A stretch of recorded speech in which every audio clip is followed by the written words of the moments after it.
Gada.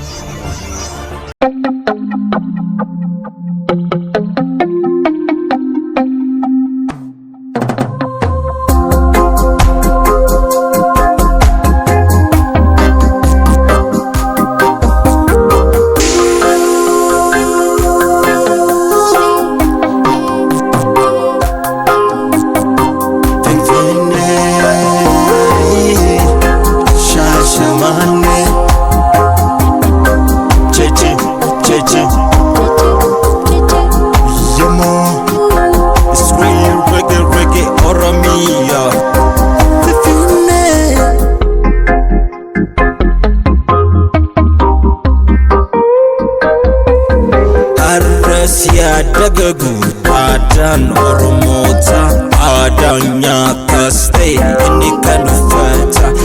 adan wagagarsa kabajana muma haras ya dagagu ya darbu alotaf himametu hindumu adan sabakoti kawalif jirenya adanya tasa markafi chachabsa kadama ilala tumbofu ititu dabalesi dadini haras ya dagagu ya darbu alotaf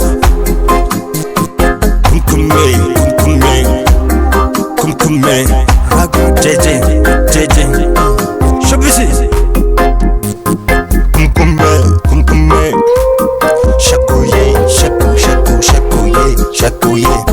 yaro are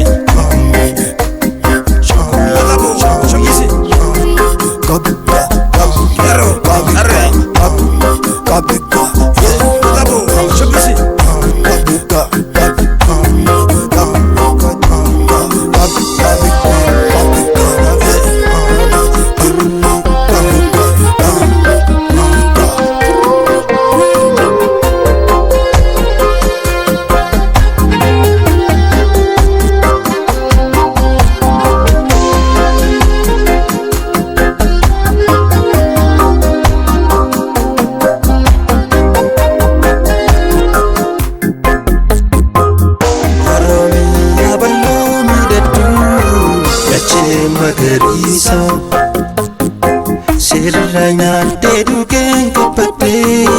kana fasifarsa Biya hayo tafi bektota Biya duwesota Nafjira doromi abalo Naftaga gumalo Nafjira doromi abalo Naftaga gumalo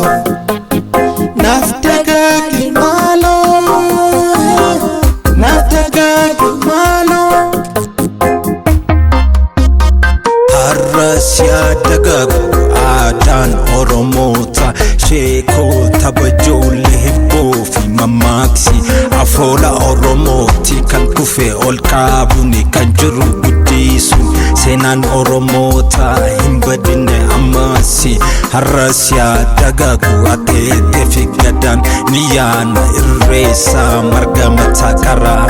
qabate irresa malkafi tulube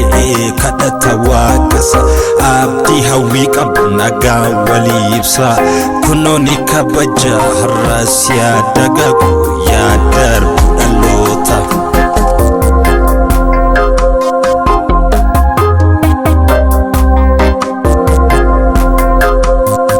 oh ya mareho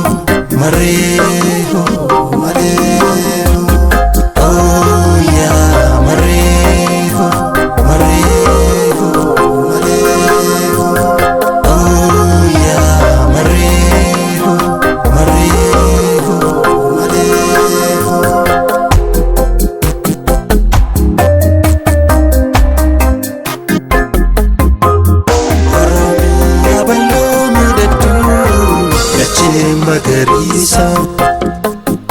Siranya dedugen kopate kana fasifarsa Biya hayo tafi bektota Biya duwesota Nafjira doromi abalo Naftaga gumalo jiraadhu Oromiyaa bal'oo naaf dagaagin